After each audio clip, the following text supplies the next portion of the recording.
शुभ सायं सर्वेभ्यः। आज हम देख रहे हैं कि आपके बोर्ड के 10th स्टैंडर्ड के सीबीएसई के बोर्ड में जो भी क्वेश्चन पेपर में डाउट्स है, कौन से क्वेश्चन के आंसर्स किस तरह से लिखने हैं, पद्धति किस तरह से होनी चाहिए, मार्किंग स्केल कौन से क्वेश्चन के लिए किस तरह से, वो सारी बातें हम इसमें डिस्कस करने वाले हैं हर एक क्वेश्चन से। उसमें सबसे पहले क्वेश्चन पेपर में जो निर्देश आपको यहाँ पर दिए हैं वो हम पढ़ लेते हैं। तो पहला जो निर्देश है कि क्वेश्चन पेपर में कितने पृष्ठ है, पेज है, वो दिया है। बोर्ड का जो पेपर रहेगा उसमें अलग पेज हो सकते हैं, 11 ही पेज होंगे ऐसा नहीं है, 12 13 14 पेज हो सकते हैं, तो ये कॉमन है। क्वेश्चंस 18 क्वेश्चंस होंगे, 18 क्वेश्चंस होंगे। उसके बाद 4 खंड होंगे, वो तो वैसे ही रहेंगे जो कि आपने बहुत सॉल्व किए सैंपल पेपर। आगे के जो पॉइंट्स है वो बहुत इंपॉर्टेंट है। प्रत्येकम खंडम अधिकृत्य उत्तराणि एकस्मिन् स्थाने क्रमेण लेखनीयानि। प्रत्येक खंड का जो क्वेश्चन है, हर एक क्वेश्चन जो भी आप लिख रहे हो वो एक ही स्थान पर आपको क्रम से लिखना है। मतलब क्वेश्चन नंबर 1 यदि आपने स्टार्ट किया है तो पूरा क्वेश्चन नंबर 1 आपको उसी स्थान पे, वो उस पेज पे या सेकंड पेज पे मतलब कंटिन्यू करना है। ऐसे नहीं करना है कि क्वेश्चन नंबर 1 का एक पद है ना फर्स्ट पेज पे लिखा है और दूसरा एक पद है ना किसी तीसरे चौथे पेज पे आंसर शीट पे लिखा है। ऐसे नहीं करना है, एक क्रम से लिखना है, ये बताया गया है। उत्तर लेखनात् पूर्वं प्रश्नस्य क्रमांकः अवश्यम लेखनीयः। ये बहुत इंपॉर्टेंट है कि उत्तर लिखने से पहले आप कौन से क्वेश्चन का उत्तर लिख रहे हैं, वो क्वेश्चन का जो क्रमांक है, नंबर है, वो क्वेश्चन पेपर के अनुसार ही आपको लिखना है। वो छठवां पॉइंट यहाँ पर दिया है। प्रश्नस्य क्रमांकः प्रश्न पत्रानुसारम एव लेखनीयः। बहुत इंपॉर्टेंट है, इसमें स्टूडेंट्स के मार्क्स जाते हैं क्योंकि स्टूडेंट्स क्या करते हैं, लिखते समय मतलब ध्यान में रहता है कि ये सेकंड क्वेश्चन का है, लिखते समय फर्स्ट क्वेश्चन वहां पर लिख देते हैं। आंसर है सेकंड क्वेश्चन का, नंबर वहां पर लिखा है फर्स्ट, तो इस सिचुएशन में आपके मार्क्स जाएंगे, आपको वहां पर मार्क्स नहीं मिलेंगे। तो क्वेश्चन पेपर के अनुसार ही आपको वहां पर नंबर लिखने हैं, उत्तर का नंबर लिखना है। 7 है सर्वेशा प्रश्नानाम उत्तराणि संस्कृतेन लेखनीयानि। ये तो बहुत सरल है कि सारे प्रश्न के उत्तर आपको संस्कृत में ही लिखने हैं। बहुत सारे स्टूडेंट्स 10th स्टैंडर्ड में भी चित्र वर्णन जो है कुछ सेंटेंस हिंदी में लिख देते हैं, कुछ वर्ड्स उसमें हिंदी में लिख देते हैं, वो नहीं चलेगा, आपको संस्कृत में ही लिखना है। और लास्ट में प्रश्नानाम निर्देशाः ध्यानेन अवश्यम पठनीयः। प्रश्न में जो निर्देश आपको दिया है वो ध्यान से आपको पढ़ना। ये सामान्य निर्देश यहाँ पर दिए है जो कि आपके बोर्ड के पेपर में ही होने वाले है। यहाँ पर समझ लिया, वहां पर नहीं पढ़ा तो भी चलेगा। खंडक खंडक अपठित अवबोधनम अनसीन पैसेज रहेगा, पेपर पैटर्न आपको पता है, बस हम यहाँ पर डिस्कस कर रहे हैं। एक पदेन उत्तरत केवलम प्रश्न द्वयम, दो क्वेश्चंस लिखने हैं आपको, तीन ऑप्शन के लिए यहाँ पर दिए गए हैं। ठीक है।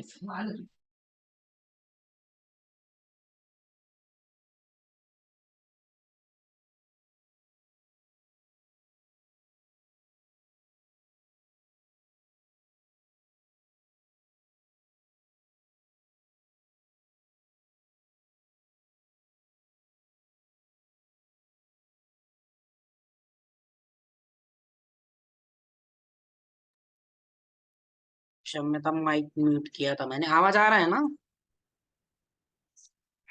तो संस्कृत एक स्कोरिंग सब्जेक्ट है क्योंकि इसमें एक तो एमसीक्यू टाइप का पेपर पैटर्न रहता है, ऑलमोस्ट सारे क्वेश्चन के आंसर्स आपको क्वेश्चन पेपर में ही दिए गए हैं। कुछ 5-10 मार्क के क्वेश्चन यदि हम छोड़े तो ये बहुत बड़ी बात है। और एक बात है कि इसे स्कोरिंग सब्जेक्ट बनाता है क्योंकि इसमें बहुत सारे क्वेश्चन को आपको एक्स्ट्रा क्वेश्चंस दे रखे हैं। जैसे 3 में से आपको 2 लिखने हैं तो आप सिर्फ 2 मत लिखो, 3 के 3 लिखो, क्योंकि आपको एक वर्ड में यहाँ पर आंसर देना है, तो 3 के 3 लिखो। यदि बाय चांस यदि आपका कोई पहला वाला गलत होता है तो आपको बाकी के 2 के लिए मार्क्स मिलते हैं। हाँ, यदि आपको उतना कॉन्फिडेंस है कि नहीं मैंने जो पहले 2 लिखे हैं वो सही है तो ठीक है।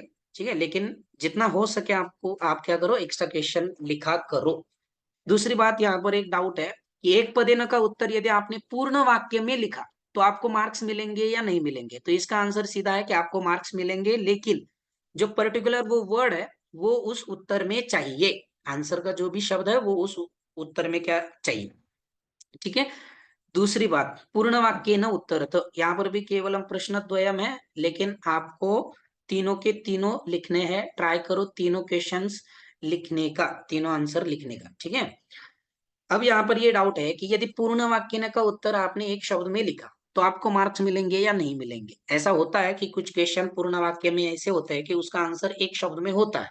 जैसे रामः विद्यालयम गच्छति, इस वाक्य के ऊपर आपको क्वेश्चन पूछा कह विद्यालयम गच्छति, लेकिन पूर्ण वाक्य में लिखना है। आंसर सिर्फ राम है, लेकिन पूर्ण वाक्य में उत्तर देना है, इसलिए रामः विद्यालयम गच्छति ऐसा उत्तर होगा।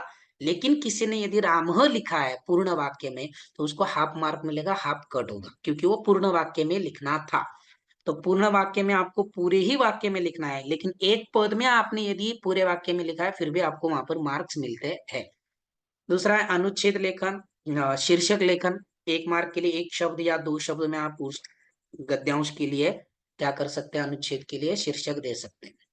यथा निर्देशम उत्तरतः, ये इसमें भी आपको एक एक्स्ट्रा क्वेश्चन है, एमसीक्यू टाइप का क्वेश्चन है। डायरेक्ट आंसर आपको लिखना है, जो भी आंसर है। जैसे कि चार ऑप्शन यहाँ पर दिए है तो उसमें से मान लो क्या है, ते एव भविष्यति काले जनहि अत्र किम क्रियापदम, यहाँ पर क्रियापद कौन सा है, कौन बताएगा क्रियापद कौन सा है। भविष्यति क्रियापद है, तो यहाँ पर क ऑप्शन है, तो यहाँ पर आपको क लिख के भविष्यति ऐसा शब्द लिखना है, मतलब डायरेक्टली आंसर लिख देना है। लेकिन सिर्फ क ख ग ऐसे नहीं लिखना है, पूरा शब्द वो जो भी ऑप्शन का है वो लिखना है। उसके बाद है खंड ख, रचनात्मक कार्य क्रिएटिव राइटिंग, 15 मार्क्स के लिए क्वेश्चन है। इसमें आपको तीन क्वेश्चन पूछे जाते हैं। पत्र लेखन सबसे इंपॉर्टेंट है, बहुत सारे के मार्क्स यहाँ पर जाते हैं।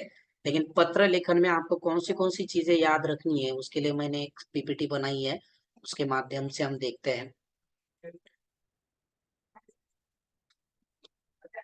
तो सबसे पहले आपको क्या करना है कि ये जो क्वेश्चन है वो आपको ध्यान से पढ़ना है, कौन पत्र लिख रहा है, किसे लिख रहा है, ठीक है, जिससे आपको पूरा पेपर का क्वेश्चन का जो है वो विषय समझ में आएगा। उसके बाद मंजूषा पढ़नी है, और मंजूषा पढ़ने के बाद लेटर पढ़ना स्टार्ट करना है। तो जैसे जैसे आप पत्र पढ़ेंगे वैसे वैसे आपको समझ में आएगी कि कौन सा शब्द जो है वो कहाँ पर आएगा। यदि समय बचता है इस 40 मिनट्स में तो एक लेटर, एक दो लेटर जो है वो मैं आपको यहाँ पर सॉल्व करके दिखाऊंगा, जो कि इस पीपीटी में मैंने यहाँ पर दिए है। लेकिन आपको पत्र लेखन सही आने के लिए पत्र का जो भी क्वेश्चन है वो आपको ध्यान से पढ़ना ही पड़ेगा। डायरेक्ट फिलिंग द ब्लैंक आप फिल करने जाओगे तो आपको गड़बड़ी हो सकती है, कंफ्यूजन हो सकता है, कुछ आंसर जो है वो गलत हो सकते हैं। दूसरी बात ये कैसे लिखना है, ये मैंने आपको पहले ही स्कूल में ही बताया था कि ये पेपर आपको पूरा लिखना है, मतलब पत्र जो है वो पूरा लिखना है, फिलिंग द ब्लैंक्स फिल करके अंडरलाइन करनी है, न कि सिर्फ फिलिंग द ब्लैंक्स लिखनी है। ठीक है, एक दो तीन चार ऐसे लिख के फिलिंग द ब्लैंक्स नहीं लिखनी है, पूरा पत्र आपको लिखना है, और फिलिंग द ब्लैंक्स जिस जगह पे है उस जगह पे आपको अंडरलाइन करनी है। ठीक है, तीसरा क्वेश्चन है चित्र वर्णन। चित्र वर्णन के लिए आपको अनुच्छेद लेखन ये एक और है, लेकिन ज्यादातर स्टूडेंट्स जो है वो चित्र वर्णन ही करते हैं, क्योंकि अनुच्छेद लेखन के लिए सिर्फ मंजूषा दी होती है, बाकी और विषय दिया होता है। लेकिन चित्र वर्णन के लिए आपको चित्र सामने रहता है तो आप मन से भी सेंटेंस बना सकते हैं, इसलिए चित्र वर्णन थोड़ा इजी होता है। दूसरी बात, चित्र वर्णन जब आप करते हो तो चित्र वर्णन में इजी सेंटेंस बनाने हैं, बहुत डिफिकल्ट सेंटेंस बनाने की कोशिश नहीं करनी है। पहला वाक्य आपका यही होना चाहिए कि यह चित्र किसका है। जैसे कि यहाँ पर मेले का चित्र है तो एतत् चित्रम मेलकस्य अस्ति, इस तरह से। या सब्जी मंडी का चित्र है तो शाकापणस्य चित्रम अस्ति, इस तरह से वाक्य आपका पहले रहेगा, और बाकी के चार वाक्य में आपको अस्मिन् चित्रे, चित्रे या अत्र इस तरह से लिखना है। ज्यादा से ज्यादा आपको 6 सेंटेंस बनाने हैं, उसमें से जो आपको 5 सेंटेंस जो सही आएंगे उसके लिए यहाँ पर मार्क्स दिए जाते हैं। अथवा के लिए यहाँ पर अनुच्छेद दिया है, यदि आपको अनुच्छेद चित्र से सही लगता है तो सेम आपको 5 सेंटेंस 6 सेंटेंस अनुच्छेद में आपको बनाने हैं, लेकिन चित्र वर्णन ज्यादा इजी होता है तो चित्र वर्णन को रेफर कीजिए। क्वेश्चन नंबर 4 जो है वो अनुवाद है। 5 वाक्य आपको अनुवादित करने हैं, लेकिन आपको यहाँ पर 7 सेंटेंस दिए जाते हैं हिंदी और इंग्लिश में। 7 में से आपको बस 5 करने हैं, लेकिन मैं बता रहा हूँ यदि छोटे छोटे सेंटेंस है तो 7 के 7 सेंटेंस आप यहाँ पर सॉल्व करो, उसमें से जो 5 सही आएंगे उसके लिए मार्क्स दिए जाएंगे, न कि पहले वाले 5 के लिए। अब तक क्या था, इससे पहले ऐसे था कि फर्स्ट 5 चेक किया जाता था, मतलब चित्र वर्णन में आपने 7 सेंटेंस लिखे हैं, तो उसमें से फर्स्ट 5 चेक किए जाएंगे, लेकिन अभी वो रूल चेंज हुआ है, तो best 5 sentence, best 5 answers check किए जाते हैं। मतलब 7 के 7 सेंटेंस आपने अनुवादित किए हैं, वाक्य अनुवादित किए हैं, उसमें से पहला और दूसरा मान लो गलत हुआ है, तो आगे के 5 के लिए आपको मार्क्स मिलते हैं। तो जिस भी क्वेश्चन में आपको ऐसा लगा कि मेरे इसमें मार्क्स जा सकते हैं या मैं उतना कॉन्फिडेंट हूँ, तो एक्स्ट्रा क्वेश्चंस आप लिखा करो। यहाँ तक समझ में आया है? समझ में आया है तो थम दीजिए, तो आगे चलते हैं हम।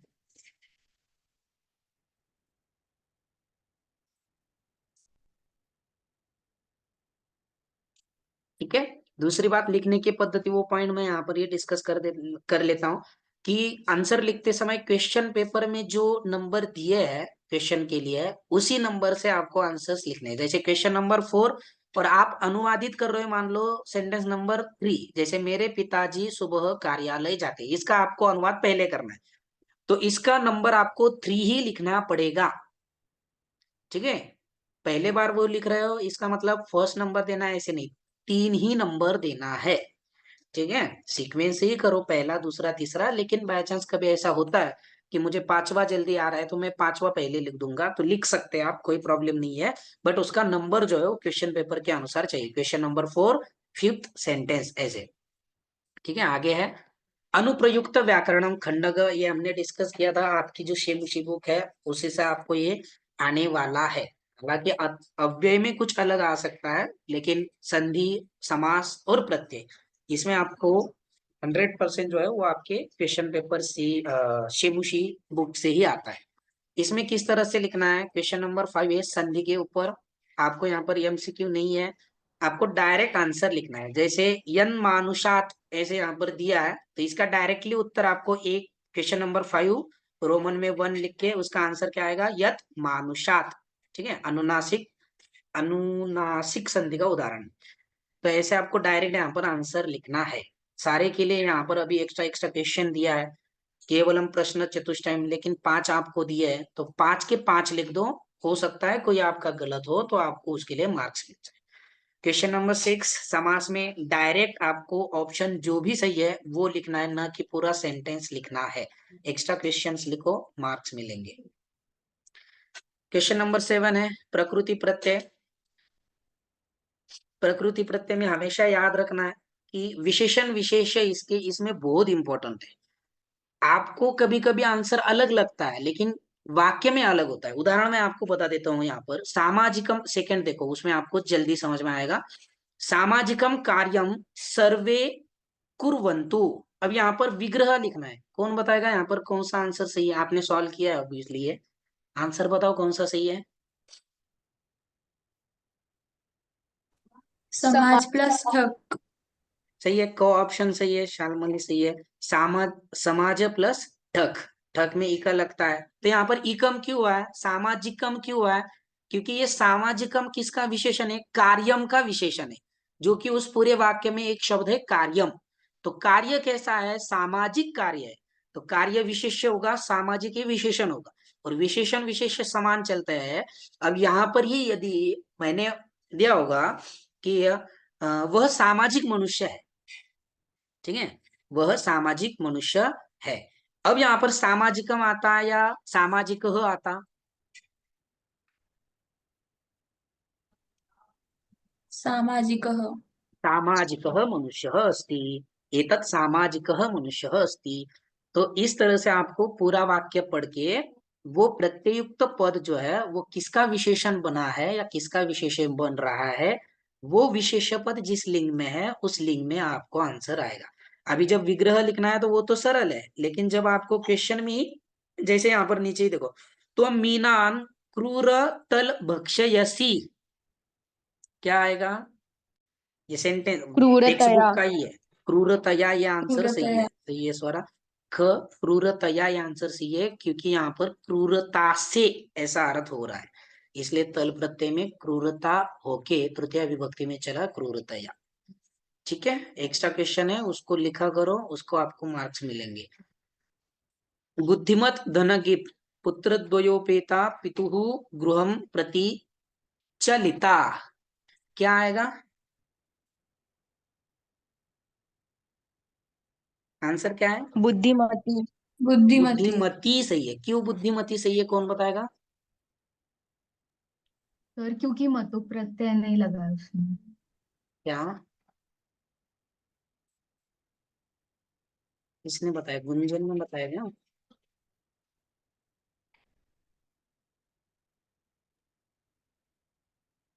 सर मती सही है, करता है क्यों? ना तो प्रथमा में होगा।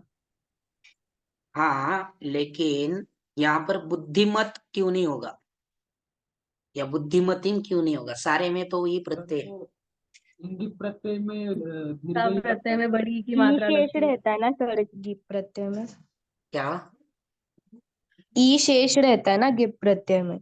सही है, ई शेष रहता है, लेकिन यहाँ पर बुद्धिमती ही सही है। क्यों? सर बुद्धिमत क्योंकि नपुंसकलिंग है। मतिम तब आएगा जब उसमें मतु प्रत्यय लगेगा ना, इधर तो गिप प्रत्यय लगा है। हाँ, ये भी सही है। और चलिता जो है वो स्त्रीलिंग में है, और बाकी के सारे जो है वो स्त्रीलिंग में नहीं है। जैसे बुद्धिमत है तो वो होता ही नहीं है स्त्रीलिंग में। बुद्धिमती, ये तो ग ऑप्शन जो गलत है। और बुद्धिमतीम, ये भी नहीं होगा, क्योंकि यहाँ पर वो करता है, और मति जो है स्त्रीलिंग में आएगा। ठीक है, उसके बाद है वाच्य परिवर्तनम। यहाँ पर भी आपने डायरेक्ट आंसर लिखे तो भी चलेगा, लेकिन रूल ये है कि फिलिंग द ब्लैंक्स में पूरा लिखना होता है, लेकिन इसमें आपको आवश्यकता नहीं है, ग्रामर का क्वेश्चन है। आपने डायरेक्ट इसका आंसर लिखा तो भी आपको मार्क्स यहाँ पर दिए जाते हैं। तो जो भी ऑप्शन सही है उसके लिए मार्क, वो डायरेक्ट लिख दो, उसको मार्क्स मिलेंगे।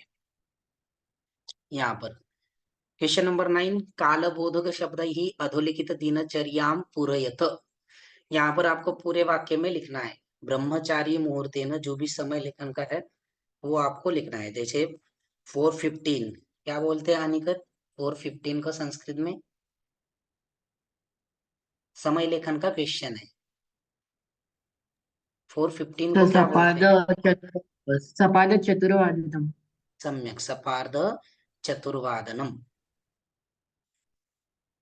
ब्रह्म मुहूर्ते सपाद चतुर्वादनम जागरणम करोति। वादनम आएगा या वादनी आएगा? सर यहाँ पर वादन। नहीं आएगा क्योंकि सेंटेंस में है। ने आएगा, यहाँ पर ने आएगा। क्यों ने आएगा ये मैंने आपको बताया था। कौन बताएगा यहाँ पर ने क्यों आएगा? सप्तमी कब आएगी और प्रथमा कब आएगी? जैसे वादनम कब आएगा, वादने कब आएगा?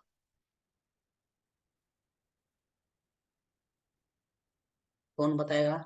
जल्दी जल्दी बताओ। बहुत इंपॉर्टेंट है, क्योंकि वादनम और वादनी में मार्क्स जाते हैं।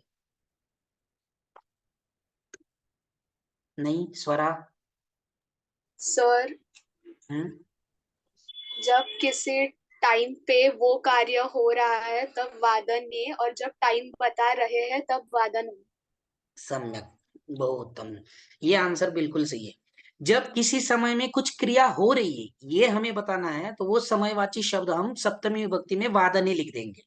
और सिर्फ जब हमें समय पूछा हो तो हम वहां पर सिर्फ वादनम प्रथमा विभक्ति का यूज करेंगे। सेकंड में भी वही है कि सह 4:45, मतलब पादो न पंचवादने योग क्रियाम करोति। अब यहाँ पर 4:45 को एक क्रिया हो रही है, कौन सी? यौगिक क्रिया हो रही है, इसलिए यहाँ पर भी वादने आएगा। प्रश्न चतुष्टयम 4 लिखने हैं, लेकिन आपको 4 के 4 ही, 5 के 5 लिखने हैं, क्योंकि यदि कोई गलत हुआ, गलत तो होना ही चाहिए, नहीं चाहिए समय लेखन में, बहुत इजी है। ठीक है, लास्ट में अव्यय। इसमें भी आपको एक एक्स्ट्रा दिया है। पहले तो अव्यय का मीनिंग समझ लो, अद्य यह अप्यत्र, वहां पर जो भी रहेंगे वो सिलेबस में दिया है आपको कौन से अव्यय है।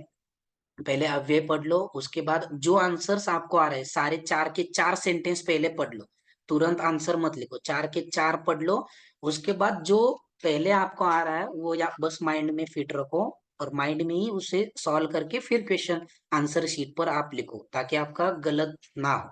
नहीं तो आप गलत लिख के फिर से इरेज करके आपको वो भरना पड़ेगा, और लिखने में समय भी जाएगा।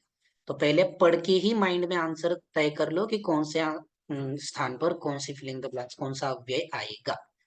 और क्वेश्चन नंबर 11, रेखांकित अधोलिखित वाक्येषु रेखांकित शुद्ध पदाय उचित उचित पदम चित्वा वाक्यानि पुनः लिखत। वाक्य आपको फिर से लिखने हैं, ये बहुत इंपॉर्टेंट चीज है। यहाँ पर आपको डायरेक्टली आंसर नहीं लिखना है, वाक्य आपको फिर से लिखना है।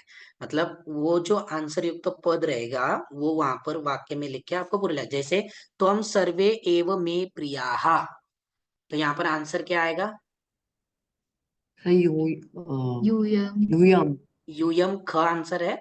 तो आपको पूरा वाक्य लिखना है, यूयम सर्वे एव मे प्रियाः, और यूयम को अंडरलाइन करना है इस तरह से।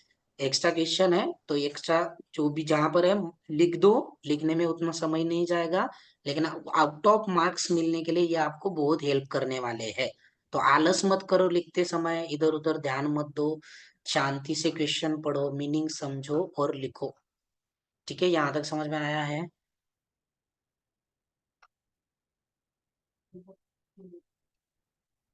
और लास्ट सेक्शन है पठित अवबोधनम। पठित अवबोधनम में 3 क्वेश्चन तो पैराग्राफ के ऊपर ही रहते हैं, गद्यांश पद्यांश और नाट्यांश। सेम पेपर पैटर्न रहता है, कुछ नहीं उसमें। एक पदे न, पूर्ण वाक्य न, और यथा निर्देशम उत्तरत या निर्देशानुसारम उत्तरत। हर एक के लिए एक्स्ट्रा क्वेश्चन है, एक्स्ट्रा क्वेश्चन लिखो, मैं बार बार बोल रहा हूँ। निर्देशानुसार उत्तरत, इसमें आपको पूरे वाक्य में लिखने की कोई आवश्यकता नहीं है, आपको डायरेक्ट आंसर लिखना है। जैसे दुखी इत्यस्य किम विपर्यय पदम अत्र प्रयुक्तम, दुखी इस शब्द के लिए यहाँ पर कौन सा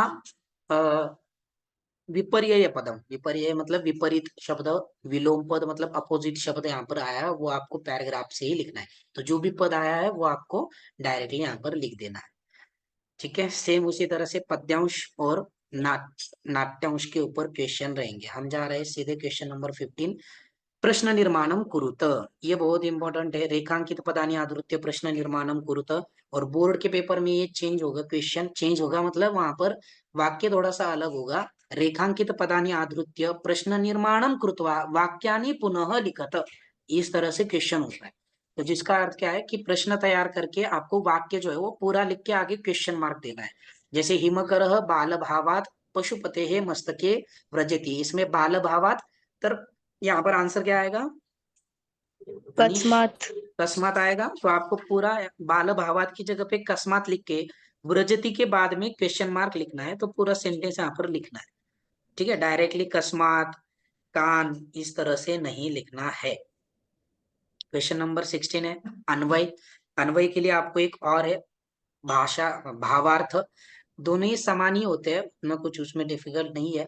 फॉर फिलिंग द ब्लैंक्स के लिए 4 मार्क्स आपको यहाँ पर दिया है। और ये भी क्वेश्चन जो है वो आपको डायरेक्ट आंसर नहीं बल्कि पूरा अन्वय या पूरा भावार्थ लिख के पत्र लेखन के जैसे फिलिंग द ब्लैंक्स को फिल करके उसे अंडरलाइन करनी है। सबसे पहले श्लोक समझ लो क्या है, उसका हिंदी में मीनिंग याद रखो। जितने भी पोयम्स पद्यांश आपको गए हैं उसका हिंदी में पूरा नहीं है, एज इट इज वैसे के वैसे नहीं, लेकिन सिर्फ आपको वो श्लोक की लाइन समझ के माइंड में आना चाहिए कि इस श्लोक में क्या बताया, वो आपको आंसर बता देंगे कि कौन से स्थान पर क्या आएगा। ठीक है, दोनों में से एक ही लिखना है, इसमें समझ जाएगा तो एक ही लिखो, अथवा नहीं लिखा तो भी चलेगा, लेकिन समय ध्यान से समय देखकर लिखो। ठीक है, अनवय ही लिखो, अनवय थोड़ा इजी होता है। क्वेश्चन नंबर 17 में डाउट अभी मुझे किसने पूछा था पता नहीं, 10th की से कोई किसी ने पूछा था। अधोलिखित गद्यांशम अनुच्छेद समुचित क्रमेण लिखत, घटनाक्रम का क्वेश्चन है, क्वेश्चन नंबर 17। ये किस तरह से लिखना है? तो जिस तरह से आप नंबर लगाएंगे उस तरह से लिखना है। जैसे मान लो च पहले आ रहा है तो उसको 1 नंबर डाल के, जैसे आंसर शीट आपने देखी होगी, आंसर शीट में जिस तरह से दिया है उसे 1 नंबर डाल के लिखो। लेकिन यदि बाय चांस आपने ऐसे लिखा कि च 1 नंबर पे, छ 2 नंबर पे और च छ वैसे ही रख दिया तो उसको भी मार्क्स मिलते हैं, उसके मार्क्स कट होते हैं, ऐसे नहीं है। लेकिन लिखने की पद्धति जो है वो 1 2 3 4 रोमन में या क ख ग घ सीक्वेंस से जो आप लगाना चाहते हो, जो भी सही क्रमांक है उसमें लिखना है।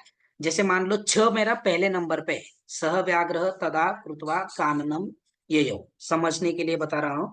तो छ मुझे पहले नंबर पे लिखना है, तो मैंने छ लिख के पहला नंबर उसे एज इट इज वैसे लिख दिया तो भी सही है, नहीं तो छ वाले सेंटेंस को 1 नंबर दे के लिखा तो भी सही है। ठीक है, लिखने की पद्धति वो सही है। ये समझ में आया क्वेश्चन नंबर 17?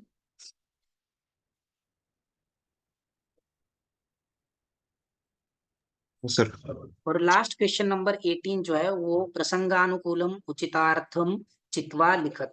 प्रसंग के अनुसार आपको अर्थ लिखना है उस शब्द का, उस प्रसंग में क्या अर्थ है। इसकी भी प्रैक्टिस हमने बहुत की है, क्योंकि सारा आपका सिलेबस खत्म होने तक मैं स्कूल में था, तो ये सारी चीजें हमारी हुई है। ये क्वेश्चन में सबसे इम्पोर्टेंट है कि जो शब्द आपको बोल्ड करके दिया है या अंडरलाइन करके दिया है, सिर्फ वो शब्द नहीं पढ़ना है आपको, पूरा सेंटेंस पढ़ना है, उसके बाद ऑप्शन पढ़ने हैं, आपको तुरंत आंसर मिल जाएगा कि उसका क्या है। जैसे विद्वांसः लोकेस्मिन् चक्षुष्मन्तः प्रकीर्तिताः, आंसर क्या है? नेत्रवन्तः। नेत्रवन्तः। नेत्रवन्तः, ये आंसर है कि चक्षुष्मन्तः, चक्षुष मतलब आंखें और मंतः मतलब आंखों वाले, तो उसके समानार्थी क्या होगा? नेत्रवन्तः। एक ऑप्शन आपको यहाँ पर दिया है, एक्स्ट्रा क्वेश्चन दिया है, तो एक्स्ट्रा भी लिख दो, क्योंकि इसका आंसर आपको पूरे वाक्य में नहीं लिखना है, डायरेक्टली ऑप्शन लिखना है। जैसे क ऑप्शन सही है तो क लिख के नेत्रवन्तः ऐसे लिखना है। ठीक है, समझ में आया यहाँ तक? Yes sir. ठीक है, अभी आपके जो भी डाउट्स है वो आप पूछ सकते हैं, क्योंकि हमारे पास 10-15 मिनट्स है। सर, हम्म, दंपति में समास कैसे होगा? पति च पत्नी च वाला जो है वो वाला। दंपति, दंपति मतलब पति पत्नी होते हैं। हाँ, मतलब उसको समास कैसे होगा वो? मुझे समझ में नहीं, दंपति ही शब्द का समास करना है या पति पत्नी शब्द का समास करना है?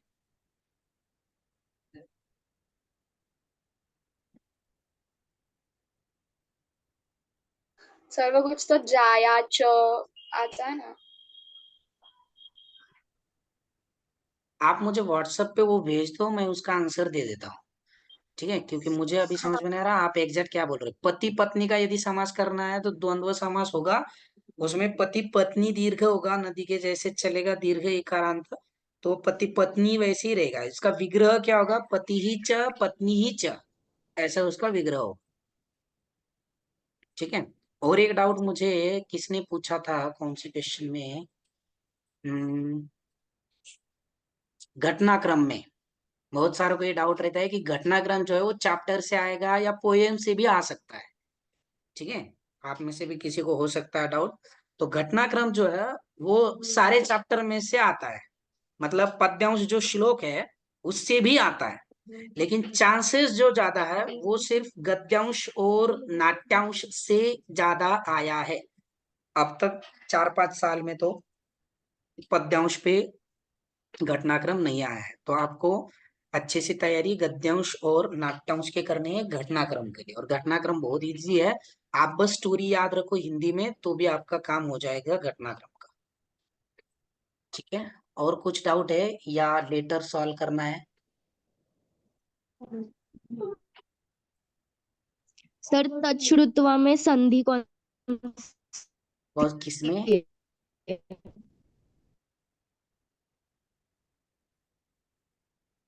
तत् सर, या फिर वो घटनाक्रम में सीधा नंबर लिख के उसके सामने सेंटेंस लिख सकते हैं। सर, तच्छ्रुत्वा में संधि कौन सी है? तच्छ्रुत्वा, तच्छ्रुत्वा।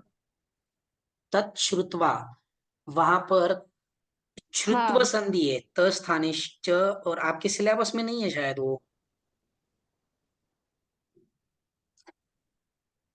सर, लेकिन वो सैम्पल पेपर में था। सैंपल पेपर में मैंने बताया था ना आपको, बहुत सारे जो है वो कुछ कुछ क्वेश्चन है, बहुत नहीं है, लेकिन कुछ जो है वो आउट ऑफ सिलेबस है उसमें। तो त स्थानीय च हाँ आपके सिलेबस में नहीं है, हाँ। और बोर्ड के पेपर में आउट ऑफ सिलेबस कोई भी क्वेश्चन नहीं होता है।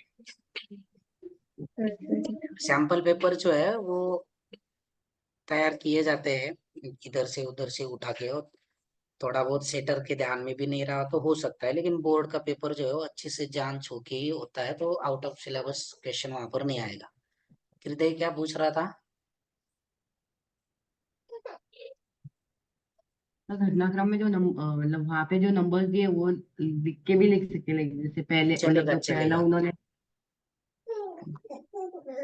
चलता है, सीक्वेंस सही से लगाओ बस, घटनाक्रम में सीक्वेंस सही से लगाओ, बाकी चलेगा। 6 मिनट बचे हैं, पत्र सॉल्व करते हैं या कुछ डाउट है? सर आपने जो सैंपल पेपर भेजा था उसमें से सेकंड वाले सैंपल पेपर का पत्र करो। क्या पत्र है मेरे पास? सेकेंड वाला सैंपल पेपर है ना? ठीक है, 1 मिनट। हाँ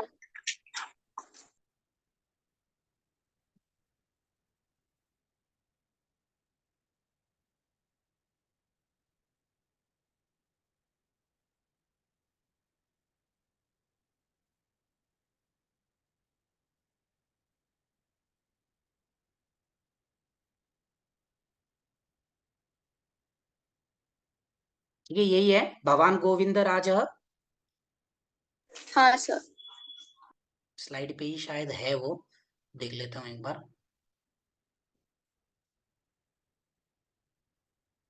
नहीं, इसमें उसी पे करते हैं।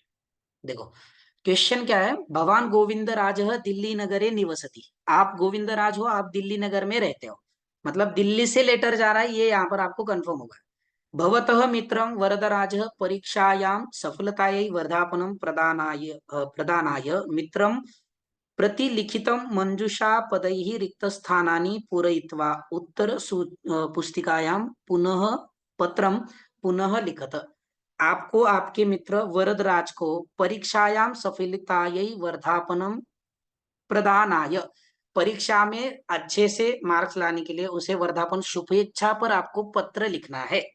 ठीक है, इतना समझ में आया? आप गोविंदराज हो और दिल्ली से पत्र लिख रहे हो, अपने मित्र वरदराज को लिख रहे हो और परीक्षा के संदर्भ में लिख रहे हो।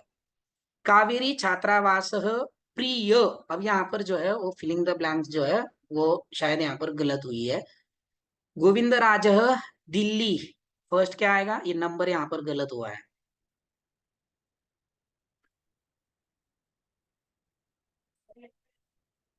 कावेरी छात्रावास प्रिय,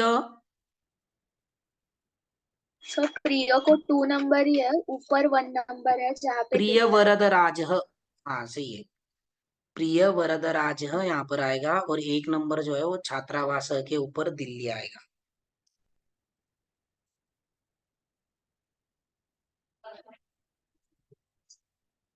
ठीक है, ऊपर वॉकिंग यहाँ लाजन कुठे पर जात होते? एक रहेगा हा और यहाँ पर काय माहिती. माइक म्यूट करो। यहाँ पर फर्स्ट जो है वो दिल्ली आएगा, सेकेंड वरदराज आएगा, प्रिय वरदराज, क्योंकि वरदराज ये संबोधन है, उसे पुकारा है कि हे वरदराज। तीसरा जो है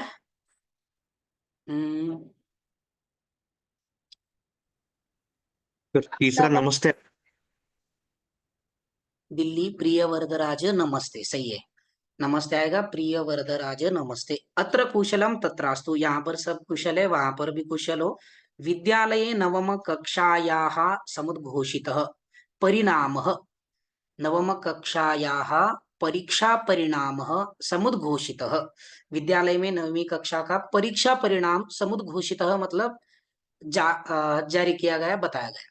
मया इंटरनेट इति माध्यमेन तव परीक्षा परिणामः विदितः, विदितः मतलब होता है देखना, मैंने आप इंटरनेट माध्यम से आपके परीक्षा का परिणाम देखा। अस्यां परीक्षायां त्वं 95% अंकान प्राप्य, मंजूषा में अंकान है, देखो आपने इस परीक्षा में 95 अंक प्राप्त करके, प्राप्य समुत्तीर्ण, आप उत्तीर्ण हुए हो। कठोर परिश्रम सफल जातः, तव कठोर परिश्रम सफल जात, तुम्हारे कठोर परिश्रम सफल हुए। त्वया न केवलम आत्मानम अपि स्वकुटुंबस्य अपि विदितम, यशः विदितम, यश प्राप्त करिए। अभी के लिए यश समझ लो, आगे के पढ़ने के बाद समझ में आएगा यश कंफर्म है क्या नहीं। अहम उच्च सफलतायै तुभ्यम हार्दिकम वर्धापनम यच्छामि, सही है, 9 वर्धापनम आएगा, वर्धापनम मतलब शुभेच्छा। मैं उच्च सफलता के लिए तुम्हें हार्दिक शुभेच्छा देता हूँ। मातृपितृचरणयोः प्रणामाः, तव अभिन्न हृदयः कौन पत्र लिख रहा है, तो गोविंदराज पत्र लिख रहा है, इसलिए उसका लास्ट में आएगा तुम्हारा अभिन्न रूप है, मतलब मित्र गोविंदराज। तो 8 क्या हुआ, विदितम यशः। समझ में आया ना, समझ में आ रहा है? पूरा पत्र पहले आपको पढ़ना है, उसका मीनिंग समझ में लेना है। यदि आपको साथ में उसके आंसर्स ले आते हैं तो आप डायरेक्टली फिल कर दो। सर शालमली समझ। इस पर हम्म सर बस एक और पूछना था, वधितम का एग्जैक्ट मीनिंग क्या है? वधितम या हाँ, इधर विदितम? ऊपर जो है, नहीं ऊपर जो है ना, अपि डैश वधितम, क्योंकि उसका अगर ट्रांसलेट किया तो किल्ड आ रहा है, किधर है? और 8th fill in the blanks. ये वधितम नहीं है, इधर र छूट गया है, वर्धितम है, तो यहाँ पर र हलंत चाहिए। अच्छा, वो गूगल ट्रांसलेट पे डाला तो किल्ड अब बोला। वधितम का तो वध मतलब किल करना ही आएगा, मार देना आएगा, क्योंकि वध का अर्थ ही वो वैसे होता है ना। तो यहाँ पर र चाहिए, वो हलंत र कंफ्यूज हो चाहिए, गया था। वर्धितम चाहिए। हाँ, ठीक है, थैंक यू सर। बोर्ड के पेपर में ऐसे नहीं होगा, ये क्या है, वेबसाइट से एडिट किया हुआ है, तो थोड़ा बहुत मैंने जितना समझ में आया तुरंत वो कर दिया है, बाकी कुछ छूट गया तो वो वर्धितम है, वर्धितम। यश बढ़ाया ऐसे। 30 सेकेंड्स बचे हैं, आपको बहुत बहुत शुभकामनाएं कल के पेपर के लिए। मेरी स्कूल है इसलिए सॉरी मैं नहीं आ सकता, लेकिन मेरी शुभकामनाएं हमेशा आपके साथ रहेगी। सर एक ठीक डाउट है? था। एक और सर डाउट है। पत्र में तिथि कैसे लिखनी है? मीटिंग कभी भी एंड होगी, फिर से ज्वाइन करते हैं क्या? हाँ हाँ। हाँ सर। ठीक है, करो।